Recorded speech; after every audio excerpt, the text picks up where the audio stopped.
Welcome. On behalf of the Adlai Stevenson Center and its president, Nancy Stevenson, and all of our wonderful volunteers, with no patronage to dispense, we are all volunteers, volunteering volunteers. I invite you to join us. The Center hosts monthly programs on regions and issues of vital importance at the Adlai Stevenson home in Ottawa.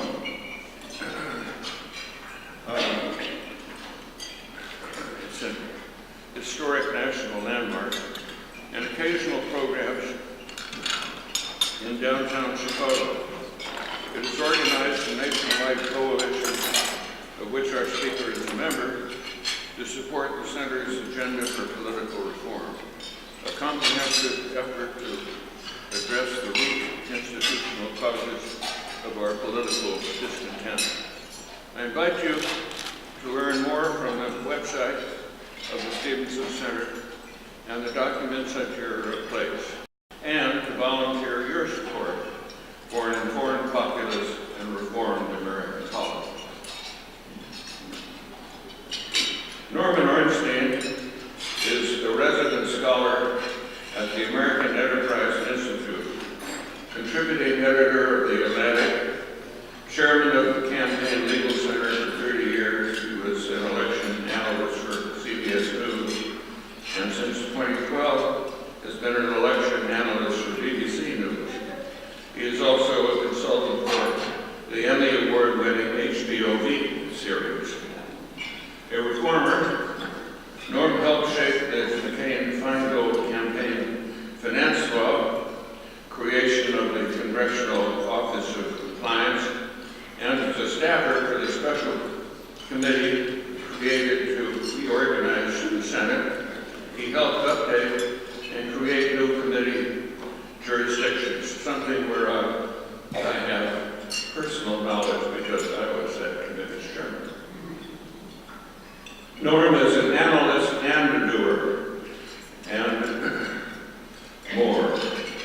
A fellow of the American Academy of Arts and Sciences, he directed his project on Stewarding America. A voluminous author and co-author of acclaimed books on American politics. His latest is One Nation After Trump, a guide to the perplexed, the disillusioned, the desperate, and the not yet deported. This timely bestseller is available for sale here today. Norm is the recipient of many honorary degrees and other awards, including recognition as one of 2012's 100 Top Global Thinkers by Foreign Policy magazine. He and his family have created the Matthew Harris Ornstein Memorial Foundation in honor of their late son. It brings debate to public schools and influences policies on mental health. I could go on, but need to leave some time for his talk, following which there will be Q&A and a book signing. Norman Ornstein.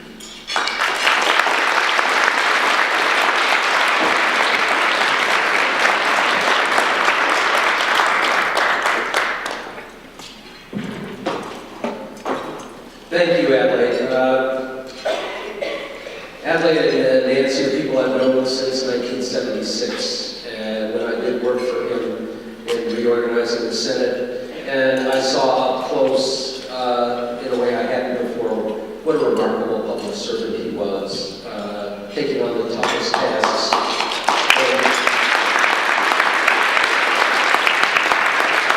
And making plenty of enemies along the way. And it gave me actually not just a role model, but an impetus to try and do what I could even more to help the political system work. And it's an honor to be here, and when they call, I listen and I heed. I'm also very honored to have some members of my family here. My wife, Judy Harris, is here. My nephew, Mitch Ornstein. If you're looking for somebody to do an executive search, he's right here. And my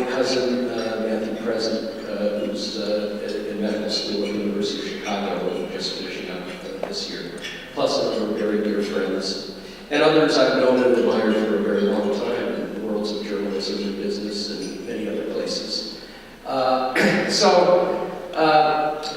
Just to move on, we're at day 665 of the Trump presidency, or as he would say, longer than any other president. And here I must confess an error. I didn't think he would make it this far. I tried to reassure people after he was elected that soon he would leave us for a younger country, but he's still there. And I should stop for a second as well and just apologize in advance. I'm going to be very blunt today. I think you all deserve it, and some of you may be a little offended. But I'm at an age and the country is at a place where I think we can't just hedge our words or try and soft pedal the things that are going on. Yesterday, of course, we had a president who trashed Admiral McCain because he said he was a friend and supporter of Barack Obama and Hillary Clinton, which didn't happen to be true. And then went on to trash the Navy SEALs because they didn't capture Osama bin Laden quickly enough.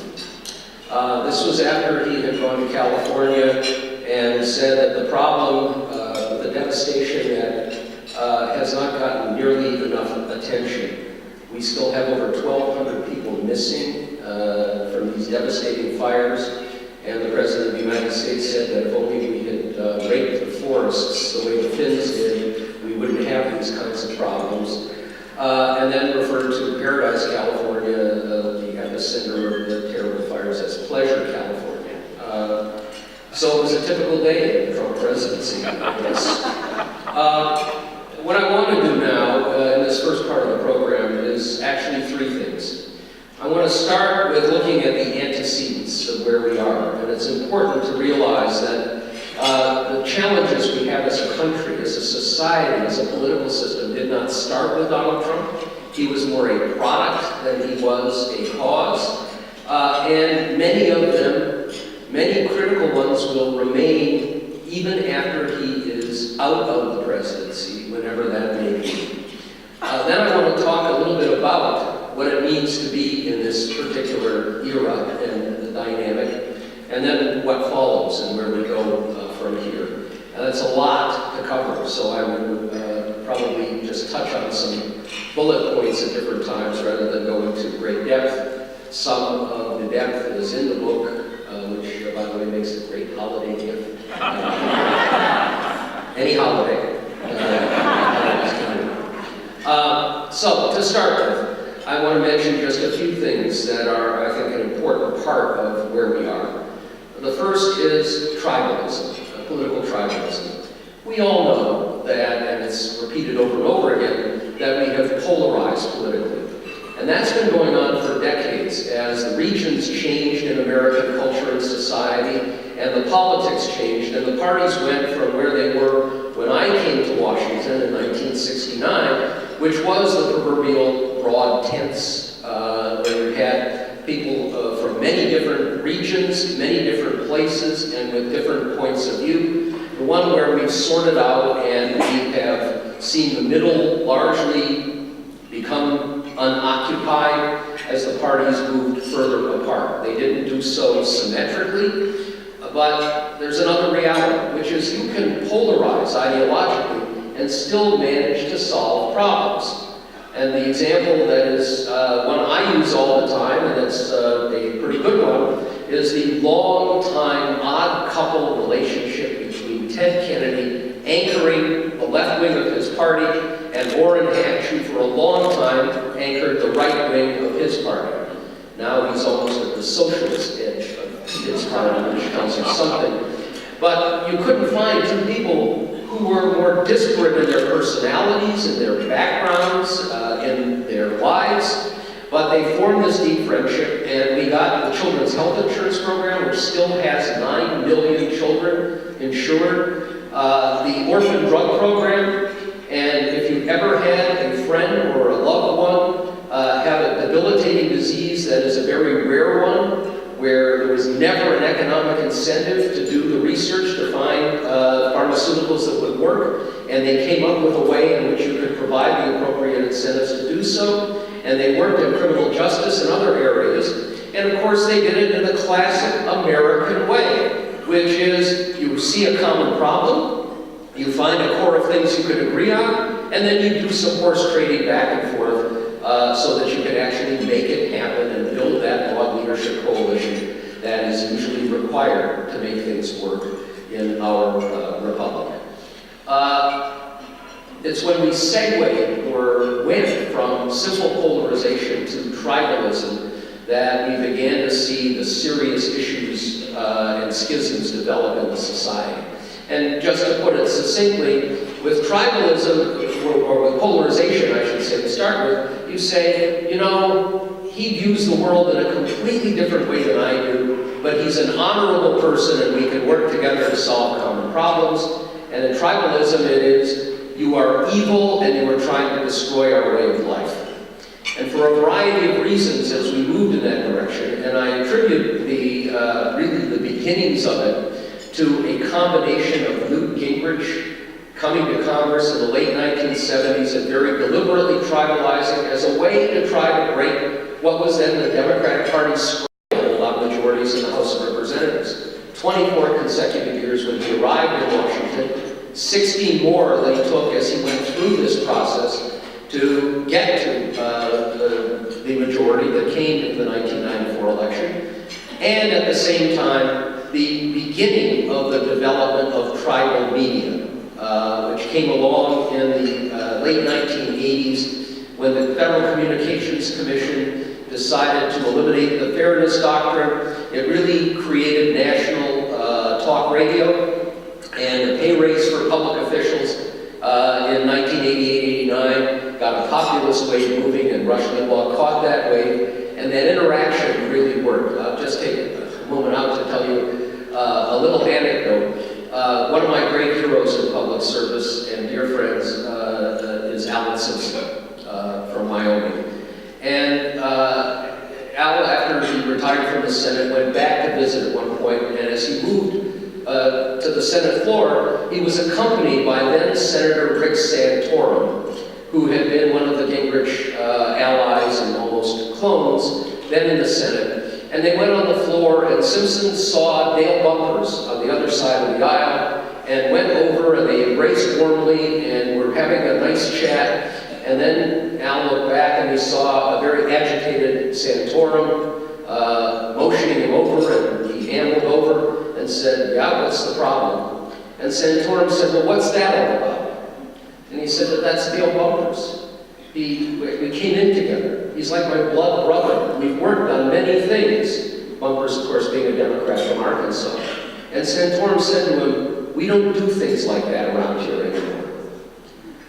So when I asked Alan Simpson if that story which I told was apocryphal, and he said it wasn't, I then asked him, "Well, do you think he was upset because you were embracing a guy, or because you were embracing a Democrat?"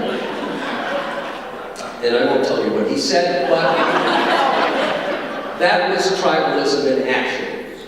We don't embrace people on the other side because that legitimizes them and they are the enemy.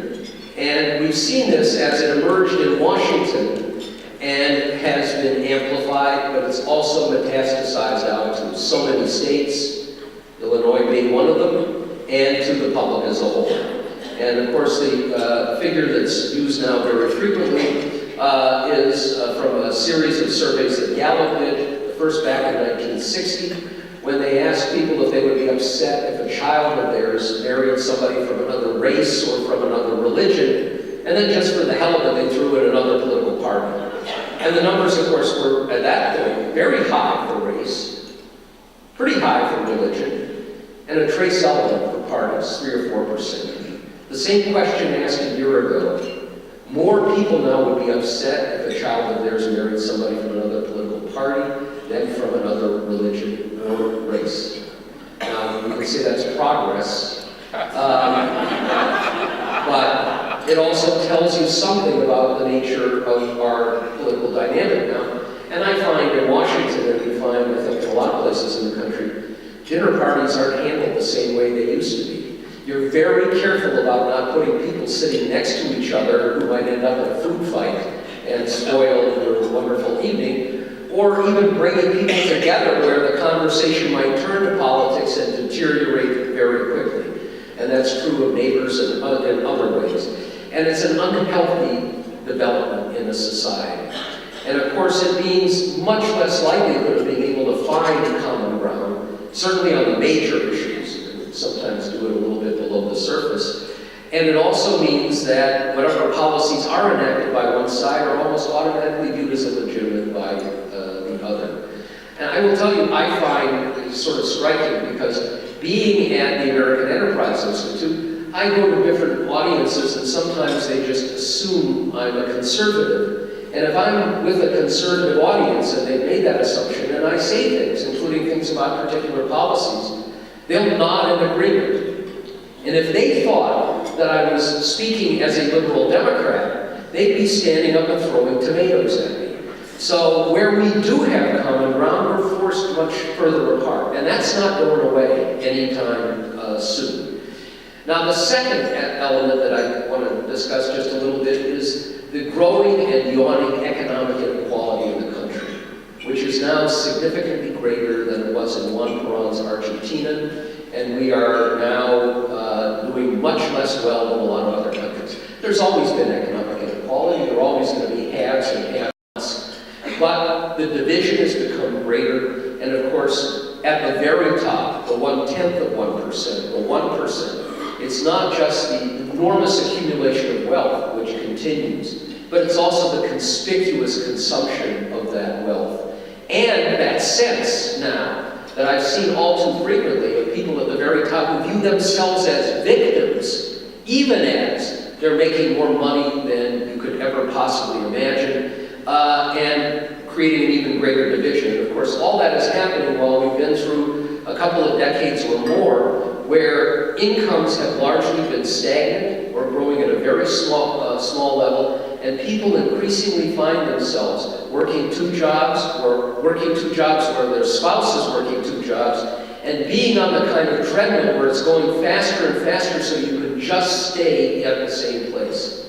But when Barack Obama entertained the idea of changing the carried interest tax rate, and Steve Schwarzman, the head of the Blackstone Group, likened it to Hitler invading Poland, that did it for me in terms of describing the out-of-touch, Marie-Antoinette-ish nature of those at the very top, and the unwillingness of too many to even acknowledge the need to try and provide a living wage for those who are doing what we say is part of our social contract, but also the frustration that will be there for those who aren't able to provide better lives for their children. And all of that, of course, was given an enormous rocket boost into dysfunction by the events of September 2008, the financial collapse, and the response of the elites in the society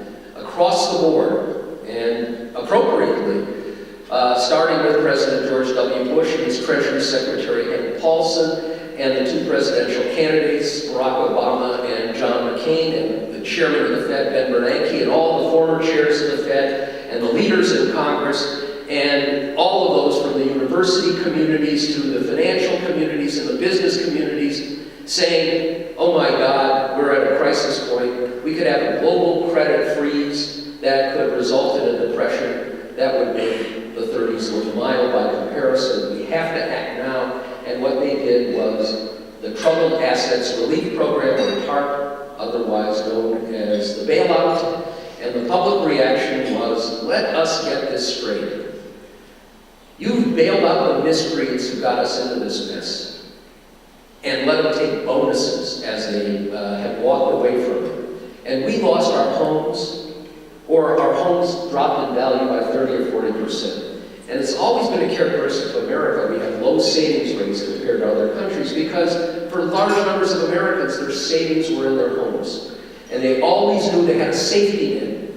When you get to a point where you want to retire, you can downsize, and you'll have something that you can use for your retirement or for down payments for your kids to buy homes or for their college or college of their children, and all of a sudden that's disappeared. And people lost their jobs, or if they didn't lose their jobs, they knew at a moment of deep economic depths that they were going to be unable to move, and their employers knew, and basically made them work longer hours for less pay. And that resulted in this populist backlash, not unknown to America, but we got the Tea Party movement on the right and the Occupy movement on the left, and they're still there, and they're strong enough.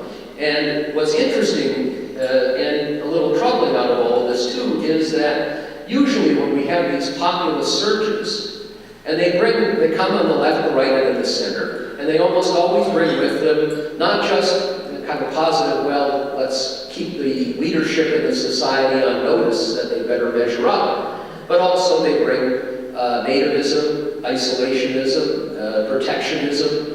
You know, classically, when Ross Perot was the populist in the center, that giant sucking sound of jobs going to Mexico, kind of embodying a lot of those characteristics. But it fades when the economy begins to get better, and it's not fading now.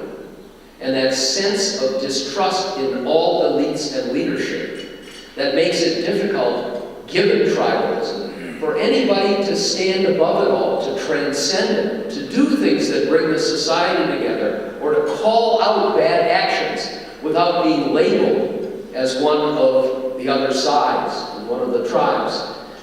That's something we haven't seen that often in history, and it's something that is going to be a very real challenge for us. Now, a related component that I'll address very briefly as well is the growing regional disparities and divide that we have that also plays into these other elements. Just one interesting way of expressing it, David Wasserman, a great analyst of congressional elections with the Cook Political Report, looked at the 2016 election. He'll do the same thing for this one. And he looked at counties that have a Whole Foods compared to counties that have a Cracker Barrel. And it's counties that have a Whole Foods and not a Cracker Barrel, and those that have a Cracker Barrel and not a Whole Foods. And it's an almost perfect predictor of votes now. And it's, you know, a nice, easy, and kind of funny way of looking at things. But what it tells you is that as you move, as we move, whether we're talking about deep red states, deep blue states, or purple states, as you move from the major metropolitan areas, which are the engines of economic performance and growth in the society. The biggest metropolitan areas represent 2/3 of the GDP in this country. It's where people have the education, the wherewithal, the resiliency to get by, to survive, and thrive in a technologically driven global economy. And as you move out towards smaller cities, 250,000 or less, and towns of 50,000 or less, and then towards the rural areas, you see the economic disparities growing, the struggles increasing, as people are stuck with traditional occupations that are really not going to be able to make it in that larger world, whether it's because of the mechanization of agriculture or the reality that coal jobs and a lot of those other kinds of jobs are simply not coming back no matter what is done to try to prop them up. And we see the social consequences of those things with families splitting apart, with opioid addiction, with crime, with all of those things. And it's kind of interesting as you look at even at some of the parallels. The great Chicago sociologist William Julius Wilson wrote a wonderful book decades ago about the African American community in Chicago that was a thriving community when jobs were here. And when the jobs disappeared, the society, that part of the society went through dysfunction. And now we're seeing it in Appalachia and in the rural areas. And what so many attributed to race had nothing to do with race. It had to do with whether you have the ability to thrive and put food on the table and have a roof over your heads and have education and have safety without crime. And now we're seeing it spread in different ways. And now we're seeing people who ignored it before wanting to deal with it, but they're not dealing with it in an effective fashion. And in a tribal political system, we're not going to be able to do very much along those lines. those things will be there looking down the road. And they are amplified by tribal media and social media, where the business models work best with division, or that ignore the deleterious consequences that come with pursuing every last dollar, as we're seeing now with Facebook especially, with Google, with others, and their response is not a very efficacious one right now. We will have our challenges, and anybody who believes, anybody who's not a friend or an ally of Donald Trump's, who believes that if only we could get rid of him, things would be better, we have work to do, all of us, to try and keep this society from falling apart, and it will not be without precedent across the world. Now, I just want to step back for a second and also note we saw with this last election that we're seeing this play out in different ways, not just the tribal politics of our parties, but the degree to which they are such different entities. We've always had, or have had for a very long time, a gender gap. It has sharpened dramatically, but it's not just a gender gap that plays into other gaps, because what we're also seeing is the education gap now, in a way, overcomes much of that.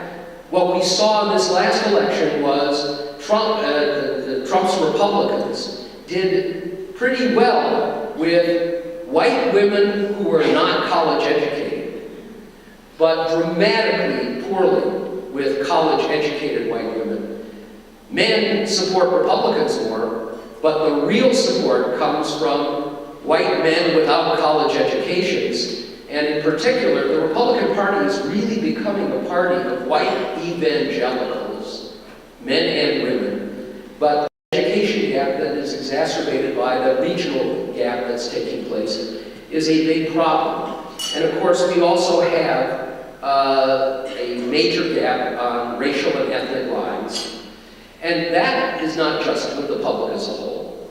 This last election, we saw this dramatic and wonderful expansion of the number of women running for office, many of whom had not run before, some with incredibly impressive backgrounds, and a lot of them elected. And we are going to have more women as Democrats in Congress than we have ever seen before. We're going to have over 100 women. The Republican Party is going to have half as many women in the House as they had before. And right now, white men make up a minority of Democrats in Congress. White men represent 90% of Republicans in Congress. Wow. And you'll just look at the photos, the class photos, and you'll see it. And again, that's not a healthy thing. You want parties that have wider representation of all the different elements of the society, and in particular, represent not just the diversity, but the changes occurring in the society. Or you're going to have a party that will do even more to double down and fight the changes occurring, which will not work for anybody in particular in the society. So, with that, let me just talk for a few minutes about the Trump era, and I'm going to use 3 words as a catch-all: autocracy, kleptocracy, and kakistocracy. The first 2 words familiar, the third one less so. Autocracy, I don't have to go a lot into this. We have just this enormous number of books that have been produced in the last few years on how democracies die, how autocracies develop and grow. And what's disturbing is, as you go through the checklist of what happens, not just the 1930s, but what we've seen in the regression of societies in Eastern and Central Europe, for example, and some of the changes occurring in Western Europe, too. And what you see is autocracies, one of the first things that happen is you attack the free press, you undermine the free press, you try and create your own press organs and that become organs of the state, but a corollary of that is you attack the very notion of truth, and you try and move in a direction where an autocrat is going to be able to say, truth is false, false is truth, don't believe any of that stuff, just listen to me. And of course, when you have a president who refers to the press as the enemy of the people on an almost daily basis, it is important to remember that that phrase was originated by Stalin and used as his pretext for purges. And when Nikita Khrushchev became head of the Soviet Union, he banned the use of the term enemy of the people because it was too dangerous. And now that, along with the fake news, along with major news organs that are really actors for the heads of the state, it's a very, very disturbing and difficult development. And it's tough in part, too, because, as I suggested earlier, the business models do not make it easy for those that have represented the core of democracy in the free press in America to survive and thrive. And if it weren't for a few benevolent billionaires, it's not at all clear we would have any newspaper industry that was able to do what a press is expected to do. And the attacks on freedom on facts have also preceded Trump, attacks on science, and all of those things that take expertise out of the equation. You cannot make good decisions in a society unless you have a common set of facts and an understanding that facts are facts and that experts are people to be taken seriously. The next is attacks on the independent judiciary, and not just attacking the judiciary, but basically suborning the judiciary and having it more represent your own interests than the ideal of what judges are supposed to do. And I could go on and on about where we're heading in that direction, but it's not a pretty picture either. You have the cult of personality, only I can fix it, and many, many other things. And to believe that this is not a danger to the fundamentals of what we represent, where we pledge allegiance to the republic for which this flag stands, and that republic is endangered. If we don't all recognize that danger and then begin to respond to it, then we're in a heap of trouble. Kleptocracy is something that goes hand in hand with autocracy. And whether it's an Erdogan in Turkey or a Sisi in Egypt, preceded by a Mubarak, or a Duterte in the Philippines, or a Putin in Russia, it is enriching yourself and your family and your cronies at the expense of the people in the country and the taxpayers. And we have never seen anything like what we're seeing now, not just with the president and his family. And a statement the other day that is absolutely mind-boggling, as we have our intelligence agencies and the CIA say with certainty, or with real assurance, which they rarely do, that the Crown Prince in Saudi Arabia was behind the brutal murder and dismemberment of the Washington Post journalist Jamal Khashoggi. And Trump's response was, well, the Saudis, they buy my houses and condoms for $40 million or $50 million. Why shouldn't I like them? That is an embodiment of the kind of corruption and kleptocracy, not to mention all the people from the Saudi government and others flocking to the Trump Hotel and paying inflated prices to gain advantage. Having the president who just gave Miriam Adelson, the wife of Sheldon Adelson, the Medal of Freedom, and 2 weeks previous, or a few weeks previous, had told the Prime Minister of Japan, Abe, in the Oval Office, that he really should give a casino license in Japan to Sheldon Adelson, using the office of the presidency to promote the interests of one of his largest donors. And I could spend hours going through that, not to mention a cabinet where we've already had multiple resignations. We have many others, including the Interior Secretary Ryan Zinke, subject to now over 15 investigations. A Commerce Secretary who has done more double dealing and insider trading than we have ever seen before. That's not normal. And we do not have the organs in place to deal with it. And in the same way, the danger of an autocracy and a kleptocracy was something that our framers knew about and worried about. You don't have to see Lin-Manuel Miranda's musical Hamilton to look at what Hamilton wrote in the Federalist Papers and to his friends. And of course, The system could end up electing somebody without principles, without a concern about these larger values. And we need to build in safeguards. One of those was the original Electoral College, which was elites who would kind of screen out the bad candidates. That's long gone. But right at the top of the list was an independent Congress that would provide a check and balance. And one of the most disturbing phenomena to me of the last 2 years has been there hasn't been a single check or a single balance. Not one hearing on any of these corrupt dealings by cabinet members or family members of the president, and no hearings on maladministration of government, and that leads me to the third point, which is the kakistocracy. This is a term from the 17th century with a Greek root that went out of favor for a number of decades and centuries, and now is back, and it means government by the worst and most unscrupulous among us.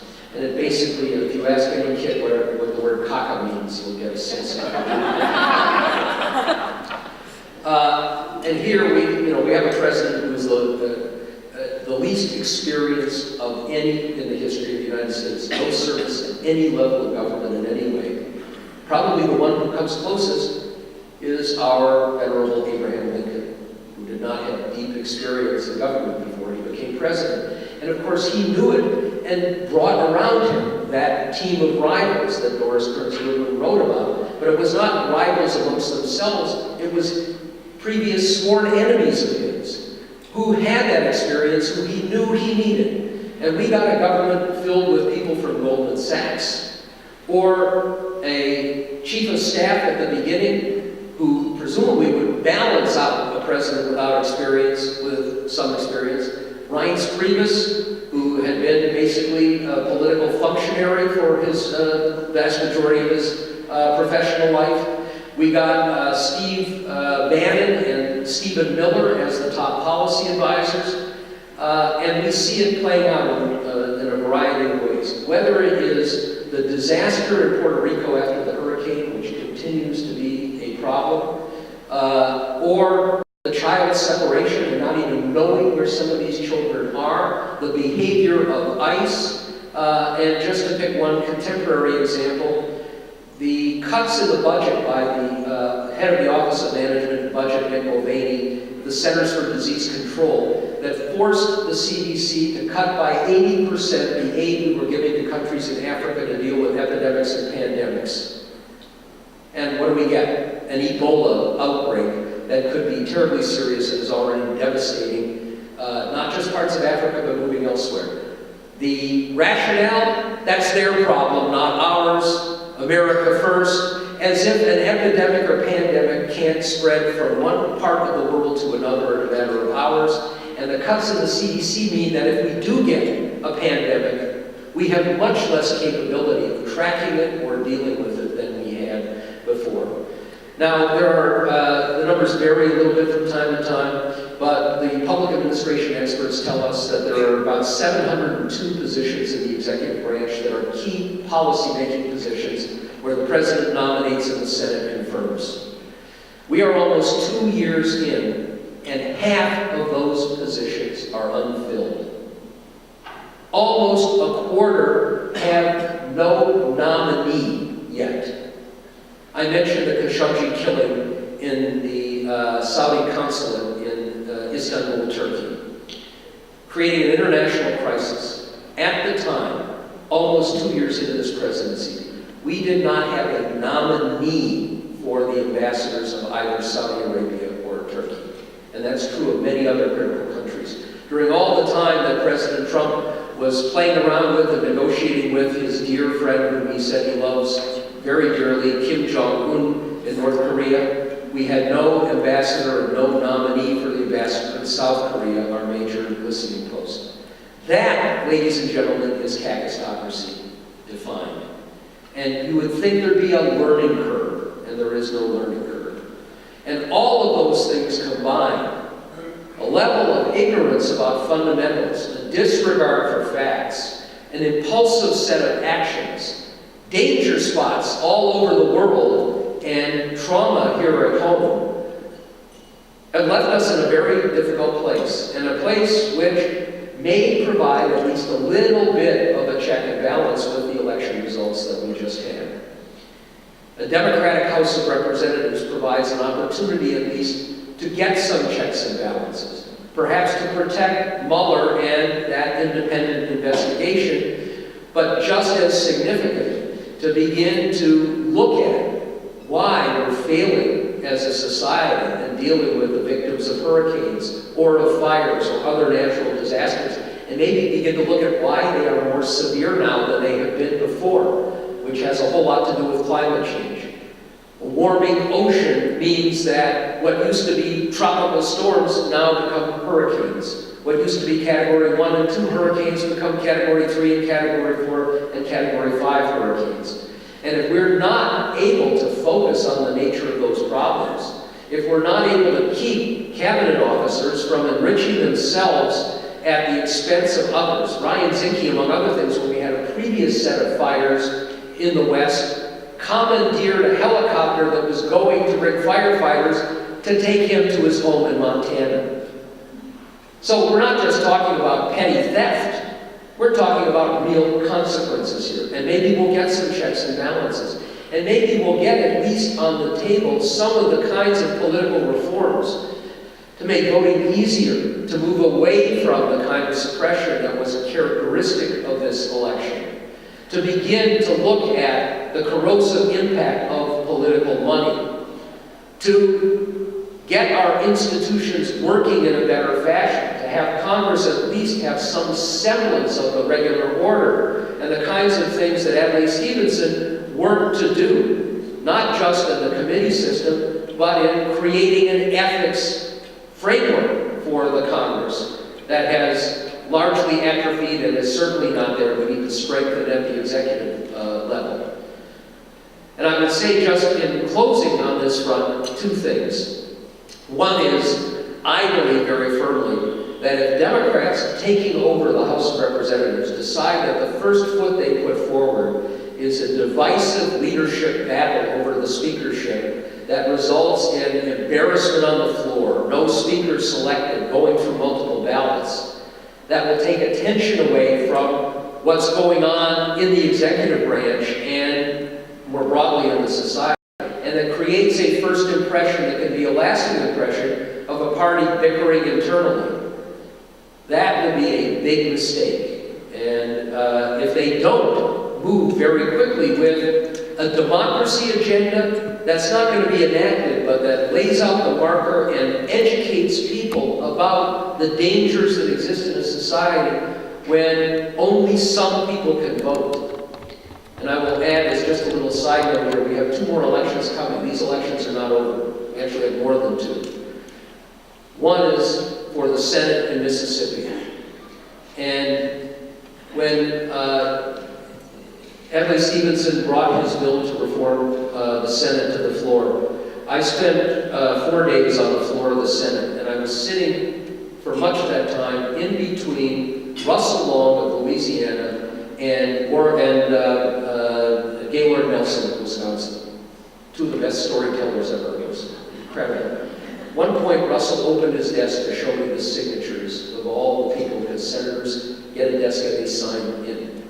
And one of them was Theodore Bilbo of Mississippi, who in the 30s and 40s was sort of a New Dealer, but a notorious, open racist and white supremacist that defined Mississippi at its time.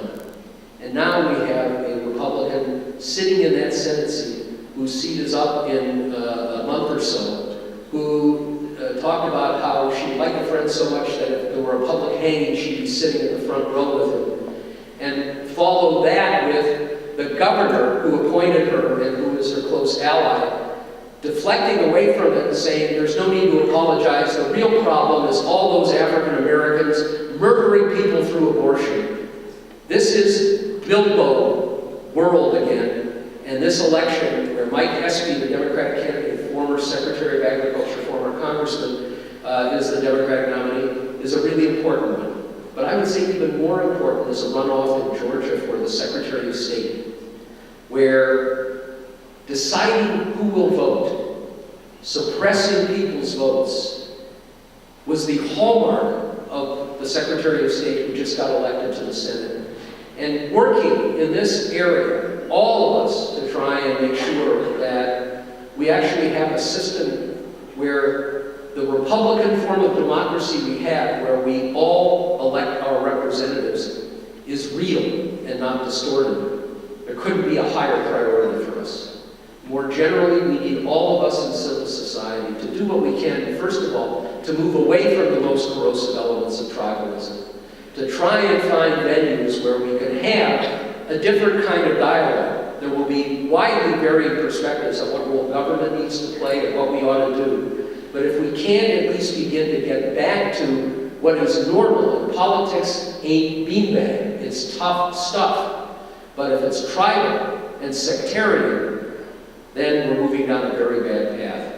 And seeing what we've seen with many elements of the religious community, with lawyers stepping up on the immigration front and on the travel ban, with good government groups, which I'm proud to be a part of, like the Campaign Legal Center, or the Project on Government Oversight, and many others, and what the Stevenson Center has tried to do in bringing people together to focus on those areas of democracy. We can rebound from this. And if we get the jolt that large numbers of people across the board see, that the stakes in this are much greater than we've thought before. And if we put aside all of those who say, oh, we've had this before, it's no different than many other times in history, maybe we have the Civil War era, the Reconstruction era. Is that what we really want to replicate now? And back then, we didn't have social media. We didn't have the Russians able to manipulate that to divide us further. We didn't have a Fox News or other tribal media that make a lot of money out of making things worse. We all have to step up and do our part, I believe. And with that, have a nice day.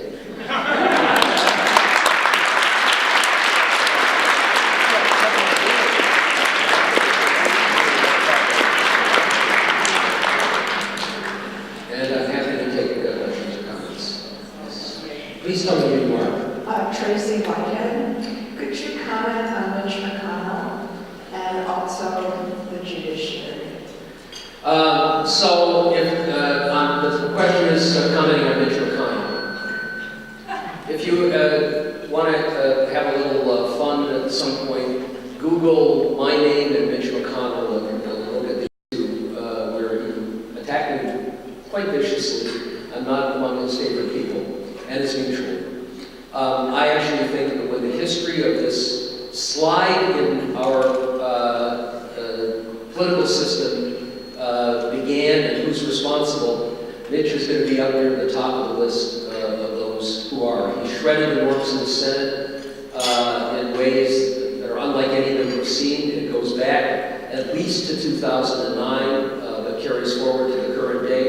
It includes not just the way he dealt with Merrick Garland or with Brett Kavanaugh, but he cut a deal with Chuck Schumer, the minority leader, to get out of town so that the many vulnerable Democrats up this time in the Senate could go back and campaign, and in return they would confirm 50 judges for appeals courts and district courts. And then, violating at minimum the spirit of the deal, he went ahead with a whole series of hearings with 35 and 36-year-old nominees to courts of appeals during the recess with nobody around to jam them through. And of course, the idea here is to fill the judiciary with people who will be there for 50 years, long after the public has decided they don't like the president who nominated or the party that confirmed them. And many of them do not have the qualifications that we would normally see for judges, especially on the courts of appeals. And we also know now that the Federalist Society has sponsored a kind of boot camp for clerks, for judges, and for others to make sure that they know what the range of policies they're supposed to support will be. There are plenty of smart people there, and I wouldn't condemn the entire Federalist Society. In fact, it's quite striking that some of its most prominent members have just signed on to support the rule of law and criticize Trump. But we also know there are plenty of people who believe that they're slipping away their ability to command majorities in the country, and that if they can stack the judiciary for decades, then they won't need to do that. And McConnell has been the #1 actor on that front, but also in making the Senate a place where you can't trust anybody's word and where the process simply doesn't work the way it was supposed to. The rules only work if you have a common understanding of the limits and how they're supposed to be. And he's pushed beyond those limits. So I'm not one of his favorite people, and he's not one of mine.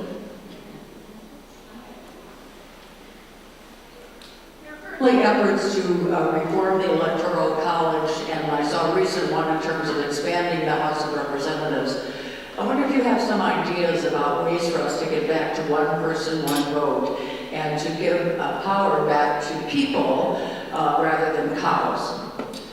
So one of the things I did mention, because I didn't want to depress you even further, the system that the framers set up, which of course involved all these compromises to bring in states, occurred at a time when the ratio of population between the smallest and largest states was about 14-1.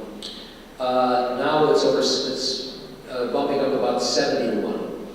And because of the regional things that I talked about, by 2040, 70% of Americans will live in 15 states. 50% of Americans will live in just 8 states. Now, what that means is 30% of Americans will elect 70 senators.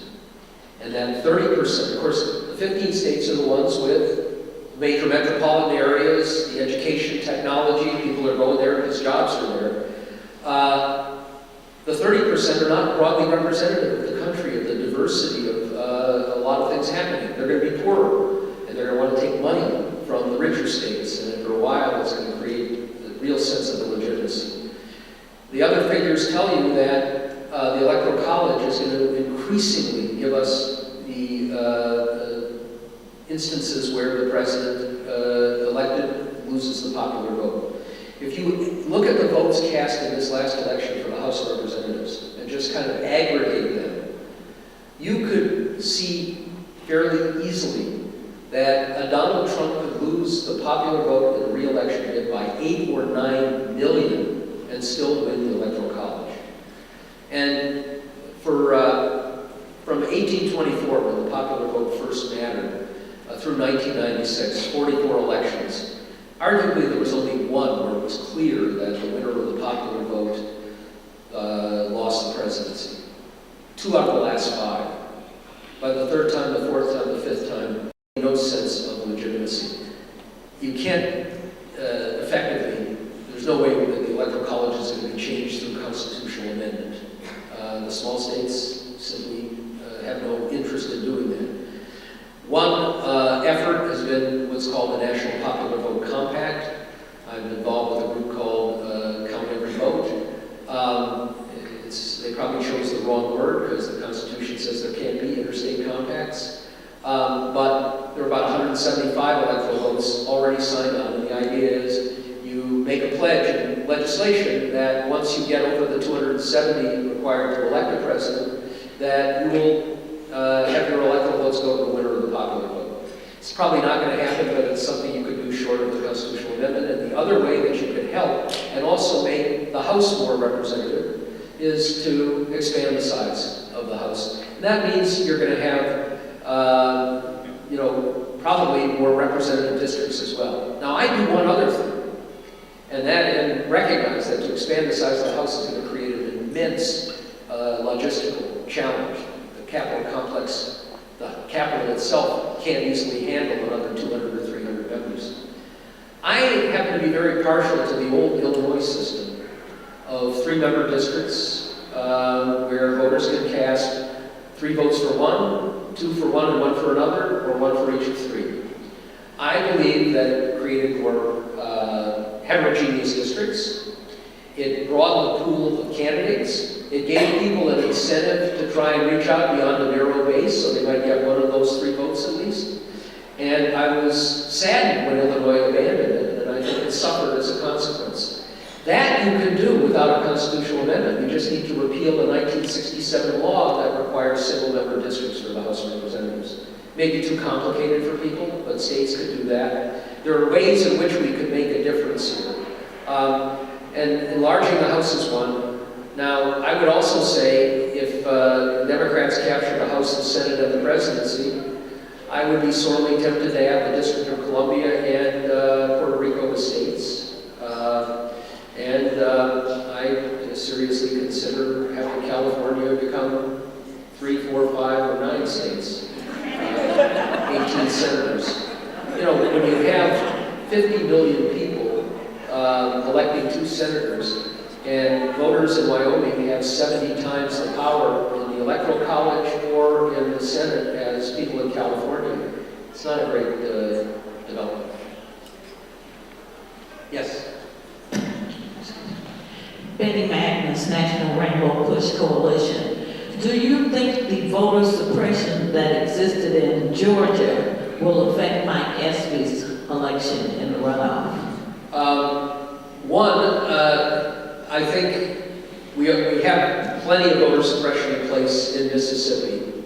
The election officials are probably going to make it very hard for Mike Espy. I think the bigger problem in Mississippi, though, at this point is when you move from the excitement of a national election that everybody knows matters to a special election, getting people motivated to vote and getting them out to vote becomes a huge issue.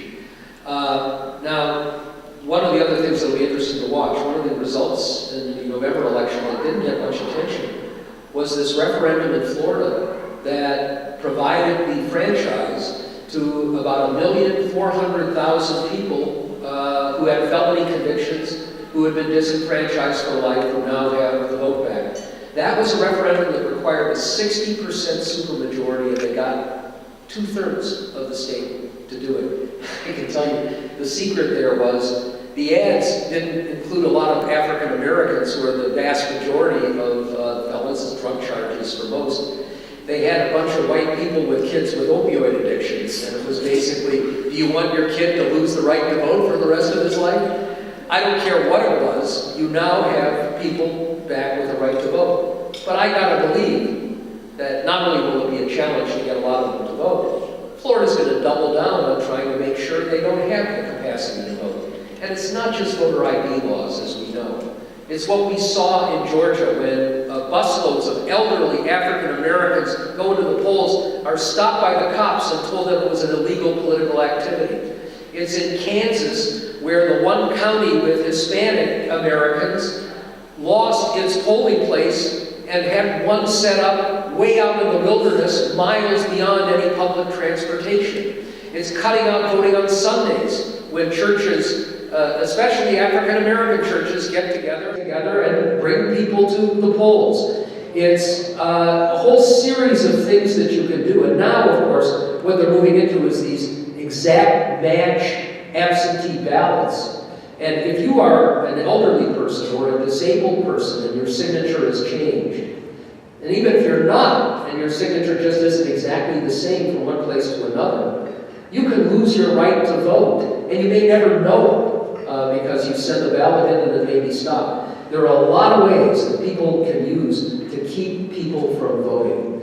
And I should add, we are the only democracy of any significance, maybe the only democracy, period, where the people who run our elections are partisans. Now, imagine if the football game that many of us watched last night, that the referees have been part owners of the Minnesota Vikings. Some of those calls might have gone a different way. And it's insane that we don't have objective people running our elections. It's a hard thing to change, but we've got to do that. In the meantime, we have to make sure that we aren't electing people like Brian Kemp, who disenfranchise hundreds of thousands of people, taking away what should be the core right in a democracy, all for really nefarious purposes. Yes? Thank you for outlining in-depth and detailed and what we must do and what kind of trouble we're in. However, my concern actually leads further into the international scene, the amount of and seriousness of the damage that Trump administration had done in the last 2 years. So that meantime, Xi Jinping, Macron, India, and a lot of the world leaders are scrambling with intensity and speed that we have never conceived to take over or fill in the gap of American lost prestige, lost involvement, and deliberate withdrawal from world order. So what should we be doing? And how do we recover from that serious damage? That is a wonderful and important question. We're seeing the world order that was built up over the last 70 years being dismantled. Alliances shredded, and America's role on the world stage moving in a different place. Now, I will say, some of the challenges were going to be there. The challenge to the World Trade Order, in significant part because of just the vicissitudes and nature of a global economy and the technology-driven elements of it, trade agreements were not going to be able to be done in the same way. And of course, we had Hillary Clinton announcing her opposition to the Trans-Pacific Partnership. I don't think that would have lasted if she had become president. But the opposition of the Trump administration has created a vacuum that China is filling on that front. They're filling it geopolitically as well. What's happening to NATO and the NATO alliance, represented almost daily by some of the statements that Trump makes or the actions that he takes, including most recently in France. I mean, it's hard to imagine even the symbolic elements of a president who won't go to the cemetery honoring the dead in World War I and then shows up 2 hours late to a state dinner put on by the French Prime Minister. All of those things, Putin is thrilled to see that happening. And it's not just whatever relationship he has with Putin and Russia, it is the fact that in undermining the alliances that we built up that are there to protect freedoms and democracy, we're leaving an open field to autocracies. And frankly, when we see some of the steps taken by, it's not just those on the right, in Venezuela, in the Philippines, in Turkey, with the Saudis. The example being set here gives people the feeling that they have free rein to behave in a sadistic or horrible fashion elsewhere. And this is an enormous challenge, and I'm afraid some of the damage will not be undone, even when Trump is gone. It's going to be hard to rebuild the alliances. And what we're also seeing, of course, is some of what's happening here is a much broader phenomenon. We know now very clearly that Putin put his finger on the scales of the Brexit debate and vote, and the weakness of the government in Great Britain, the inability to step back and say, you know, it was a flawed vote, we need to redo it. That's not going to happen. But the way that government is falling apart, we could end up with a crazy left-wing anti-Semite with his own ties to Russia as the Prime Minister of Great Britain, Jeremy Corbyn. The Italian government has created a very bad example. Angela Merkel will be leaving. The Europeans are not going to step up to provide a defense perimeter to help against anarchy or terrible things happening elsewhere in the world. And we know the refugee problem is only going to get worse. And a good part of the reason for that is the climate. We're basically taking arable land in parts of Africa where you used to have a thriving society, and it's taken away their ability to live, and extremists move in, Boko Haram and others, and there's no effective response from the world, and the U.S., which at least provided a little bit there, is not doing so. So the international situation is, I think, one in which we have serious dangers. And there I would hope, and I must say it's another part of my disappointment. I know Bob Corker pretty well. I really like Bob Corker.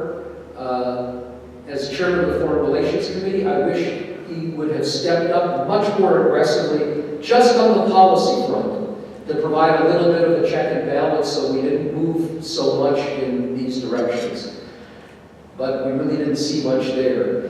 Now maybe we'll have an opportunity, but Bob Corker leaving brings in Jim Rich as the chairman of the Senate Foreign Relations Committee, and he is at rank isolations. So we're going to have to find other mechanisms to try and